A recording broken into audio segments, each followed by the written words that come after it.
with day 2. Before we get started, I'd like to highlight another Black-owned business. My best friend, Mrs. Jessica Rooks. She owns Framed Cosmetics. Ladies, this one is for you. You guys like all your makeup products? She's actually offering a 20% discount all month long. And I'll go ahead and drop the link on the Facebook post or the social media post. And that code for the 20% off is ThanksFC.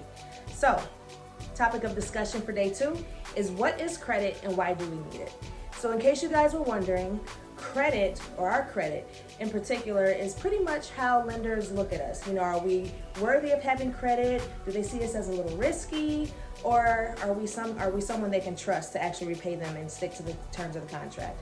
Our FICO scores actually range from 300 to 800 plus. Obviously, the higher your score, the lower your interest rate will be and the more negotiating power you'll have. And the more likely you are to get approved for loans and lines of credit.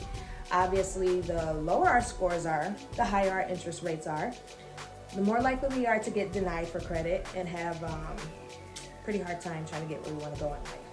So the big 3 is pretty much referred to as Experian, Equifax, and TransUnion. These are the people who actually keep information on us, and if you guys don't know, there's actually way more than 3, but we'll get to that at another time. And if you're wondering what actually makes up our FICO scores, there will actually be 5 different variations. So the first would be our payment history. That actually counts for 35% of our FICO score. You know, are we paying our bills on time, or are we constantly late by 30, 60, 90, 120 days or whatnot? After that, it would be our utilization. Are we, maxing out our credit cards, or are we spending 30% or less? Next would be the length of our credit accounts. That actually counts for 15%. After that, it is new accounts. That actually counts for 10%. Are we opening new lines of credit, every 6 months or so? Are we waiting 12 to 18 months after? And lastly, it would be the types of credit. That actually accounts for 10% of our FICO scores. And if you guys didn't know, there are actually 4 different types of credit. If you don't know, now you know. The first would be an installment loan, and that pretty much is a loan with an ending term. For example, a mortgage or a car loan. You guys know that those come with terms. For mortgage, it could be 15 or 30 years, variation. And then for vehicles, the terms actually range. After that, it would be a revolving line of credit, which is pretty much like a credit card, something that we can use, pay back, reuse again, and continuously pay on it. After that, it would actually be a charge card. And if you guys are wondering what's the difference between a credit card and a charge card, a charge card must be paid in full every month. So that's your American Express and Black Cards and all those other things. And lastly, it would be service loans. And that's pretty much something that's given to us and then we pay it at a later date.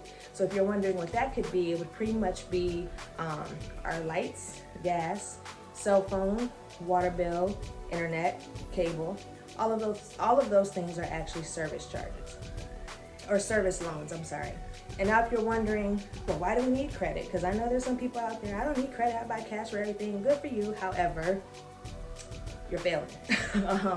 So pretty much we need credit because there's leverage in that. A lot of people don't have cash to buy a $300,000 home or an $80,000 car. So we need credit for big purchases. We actually need it for landlords because if you're renting, 9 times out of 10, the landlord is going to check your credit. You also need it for utilities. If you guys have ever had your credit ran and you weren't able to get the latest iPhone, free out of pocket, you probably had to pay some type of down payment. Same thing with utilities. If you can't get utilities in your name, you're going to have to pay some type of security deposit, and then you'll get that money back to you or apply it as a credit on your next bill. And then employers. Some employers actually run our credit, to see how worthy we are even in having employment with them. And then lastly, it would be to verify your identity. If you have no other way to verify your identity, the credit bureaus can actually help you with that. So I hope you guys found this video useful. Stay tuned for day 3.